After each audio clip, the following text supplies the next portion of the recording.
The morning my wife of 17 years decided to end our marriage, she did it with a smile. It wasn't a look of regret or sorrow, but the triumphant grin of someone who believed she had already won a game I didn't even know we were playing. Dressed in an expensive designer blazer, her hair flawlessly styled, she looked less like a grieving spouse and more like an executive executing a hostile corporate takeover. She slid the white envelope across the kitchen counter, resting it right next to my morning coffee, and confidently told me it was time to sign. She boldly claimed I would be left with absolutely nothing, demanding I sign the papers quietly so we could act like adults. Without reading a single line, I picked up her pen and signed every single page. Her smile widened, fueled by the illusion of total victory. What she didn't know was that less than 12 hours earlier, my attorney had already filed a devastating 17-page financial disclosure with the Denver District Court. She had no idea the accounts she thought were drained had been legally restructured months ago, or that the business she planned to strip away was, on paper, worth barely more than the office furniture. She walked into that kitchen expecting a surrender, but she walked out with a legal landmine. My name is Philip Garrett, and at 46 years old, I had spent 2 decades building a comfortable life in Denver's Washington Park neighborhood. My profession is forensic accounting, which sounds dry to outsiders, but is actually the high-stakes art of tracking down hidden lies buried inside complex balance sheets. I trace money through the dark, follow the invisible threads of deception, and expose fraud in federal courtrooms. Because I spend my life uncovering the financial secrets people try to bury, what my wife did next was either an act of unparalleled arrogance or sheer delusion. We met back in 2007 when she was a confident project coordinator, and I was auditing her firm. We married in the mountains of Estes Park, surrounded by family who truly believed she was out of my league. For the first decade, we built a genuine, beautiful life together, brick by careful brick. We spent weekends renovating our first home, shared small yard barbecues with neighbors, and eventually moved into our dream brick Tudor house. She transitioned into high-end corporate event consulting, traveling frequently to major cities, while I focused on local court cases. We chose not to have children, filling our home instead with a chaotic, beloved golden retriever named Fletcher, and for a long time, I believed our foundation was unbreakable. The shift happened gradually in 2019, manifesting in the quiet ways that structural damage always begins. It started with her phone, which went from sitting face up on the counter to being constantly hidden, turned face down, or rushed out of the room whenever a text came through. Next came the dramatic changes in her schedule, with endless evening events and mysterious clients she claimed I wouldn't understand. Finally, the red flags appeared in the numbers. As a forensic accountant, I notice when financial patterns deviate even slightly.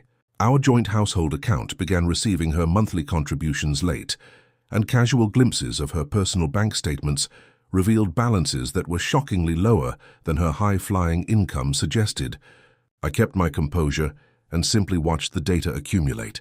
The breaking point arrived during her supposed business trip to Scottsdale, Arizona. By a stroke of professional coincidence, a private equity client had hired me to look into a hospitality acquisition in that exact same city. When my client casually mentioned the exclusive venue they were dining at that evening, it matched the exact photo my wife had just texted me, claiming she was out with her own client.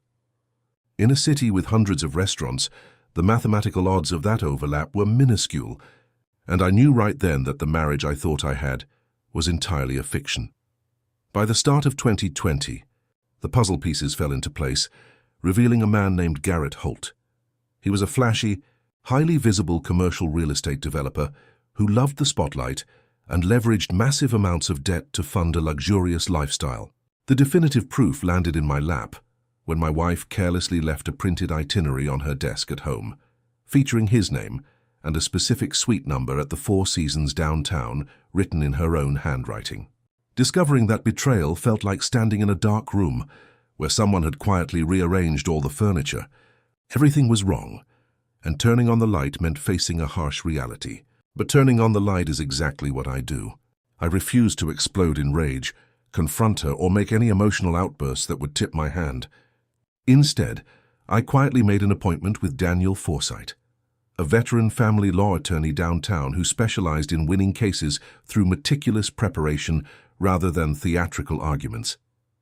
After reviewing the facts, Daniel looked me in the eyes and gave me a strict directive. Give him 90 days, act completely normal at home, and do absolutely nothing that would signal I knew the truth. During those crucial 90 days, while I quietly ate dinner with my wife and played with our dog, Daniel and I constructed an absolute masterpiece of financial forensics. In our state, property division relies on equitable distribution, which evaluates the actual history of financial contributions rather than just splitting everything down the middle. I had founded my consulting firm years before our marriage, and we had always legally maintained it as a separate asset.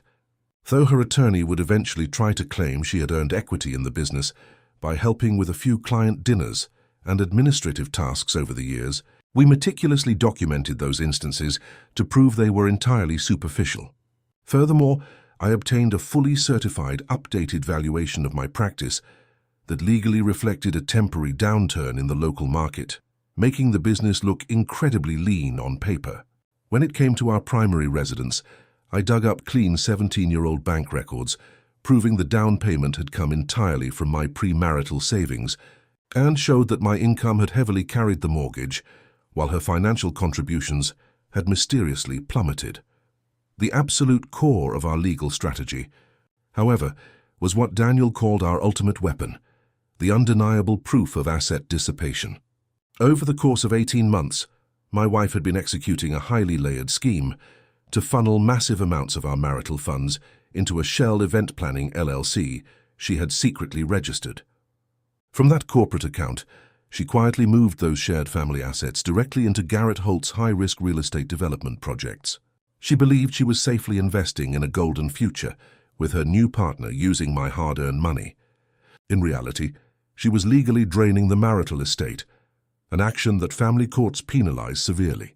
We tracked every single transaction, building an airtight spreadsheet that accounted for every dollar stolen from our life together. By the time she proudly handed me those divorce papers on that Tuesday morning in March, she truly believed she was the director of this drama. She had no clue that the moment I walked out the door, Daniel launched our comprehensive counterfiling, catching her legal team completely off guard and leaving her attorney in absolute silence on the phone. The aggressive legal strategy she anticipated completely disintegrated under the weight of our documentation. She had envisioned walking away with half the value of our $900,000 home and a massive payout from my business. Instead, the court took a magnifying glass to the numbers. The irrefutable proof of my premarital down payment deeply slashed her real estate claims, and the judge ordered that every single dollar she had secretly funneled into Holt's business ventures be credited directly back to my side of the ledger. To make matters worse for her, Holt's flashy real estate developments in Phoenix had completely tanked, meaning the marital money she stole had vanished into underperforming projects. Yet the court still held her entirely responsible for reimbursing the full value of those dissipated assets.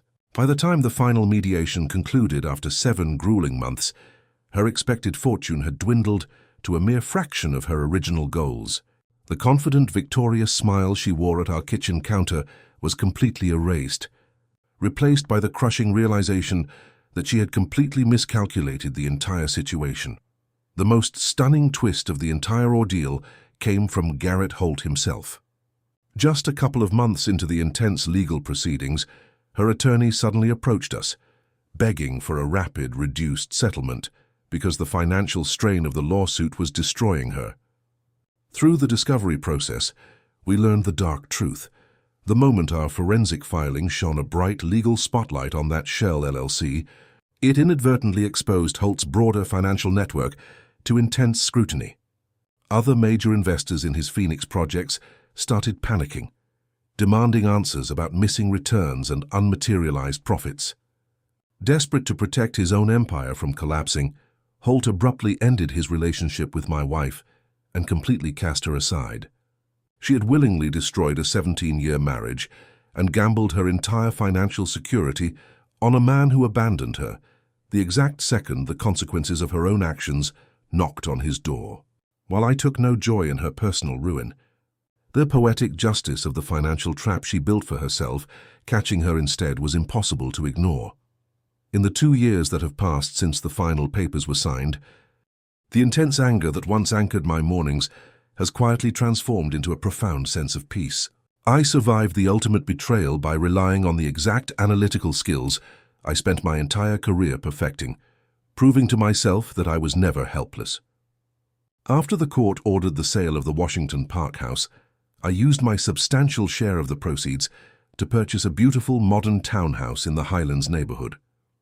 My dog, Fletcher, moved right along with me, navigating his older years a bit more slowly but still retaining his joy for life. My forensic consulting firm quickly rebounded to peak health once the legal dust settled, and my professional reputation brought in a wave of new, high-value clients.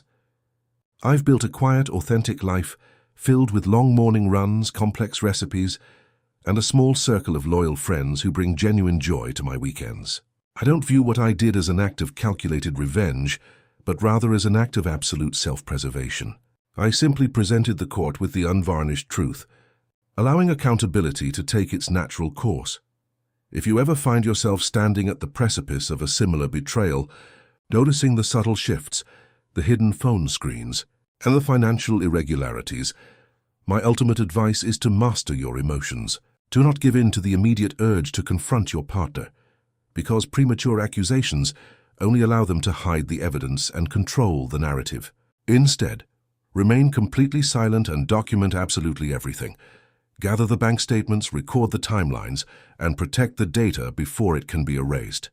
Secure a highly skilled family law attorney long before the conflict becomes public, ensuring you have an expert guide to navigate the complex legal terrain ahead.